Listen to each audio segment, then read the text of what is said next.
अंबे माते की जय। अंबे माते की जय।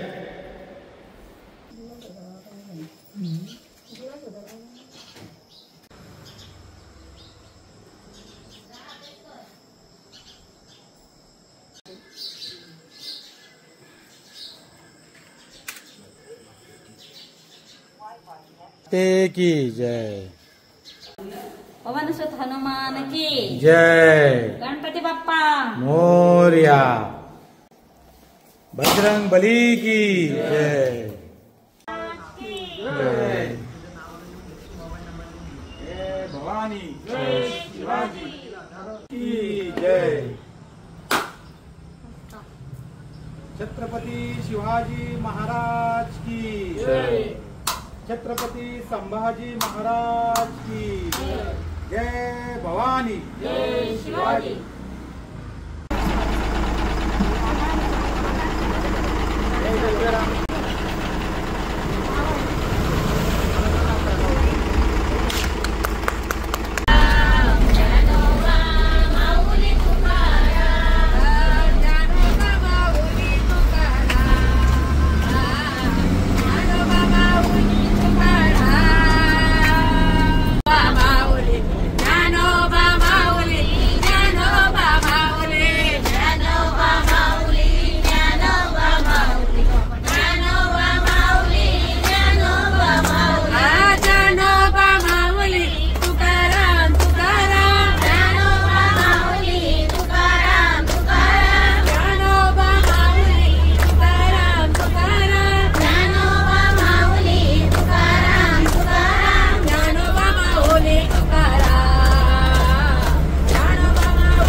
आज बघा आपण नियोजित वेळेनुसार ठरल्यानुसार आपण कर्जतवरून ह्या ठिकाणी आलो. मग श्रीवर्धन असेल, त्याच्यानंतर दिवे आगारचं हे सुवर्ण मंदिर असेल, हरिहरेश्वरचं मंदिर असेल, अष्टविनायक तीर्थक्षेत्रापैकी गणपतीचं मंदिर आहे, महडचं वरद विनायक असेल, त्याच्यानंतर सुधागड पाली येथील गल्लालेश्वर मंदिर असेल. आपण सर्व मंदिराचं तीर्थक्षेत्राचं दर्शन घेतलं आणि सर्वांनी छानपैकी त्या तीर्थक्षेत्राच्या ठिकाणी भेटी दिला आणि खरोखरच खऱ्या अर्थाने मला आनंद वाटला, समाधान वाटलं. आणि आजचा जो दिवस आहे तो माझ्या सार्थकी लागलेला आहे.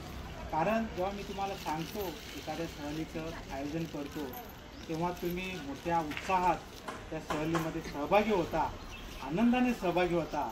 ह्याच्यापेक्षा मोठं समाधान मला नाही आहे. जे कार्यक्रम मी करतो ते बघा, आजच्या धकाधकीच्या जीवनामध्ये आज महिला वर्ग कामामध्ये व्यस्त असतात, त्यांना कुठलाही मोकळा श्वास मिळत नाही. या हेतूने मी आपल्या सर्वांच्या महिलांची मी ट्रीपचं आयोजन करतो आहे आणि तेवढ्या इच्छाने आपण सर्वजण येतात. आणि दुसरी महत्त्वाची बाब अशी आहे की जेव्हा आपण या ठिकाणी प्रवास करतो आणि त्या प्रवासाचा जो केंद्रबिंदू आहे, महत्त्वाचा भाग आहे, तो कोण आहे? आपल्या गाडीचा चालक. कुठे अभिजित? इकडे. ह्या अभिजितमुळे आपल्याला हे शक्य होत नाही, कारण तो आपल्याला त्या ठिकाणी प्रवास करतो, सुरक्षित प्रवास आपल्याला त्या ठिकाणी करतो. म्हणून आपण त्याचा यथोचित सन्मान या ठिकाणी करणार आहोत.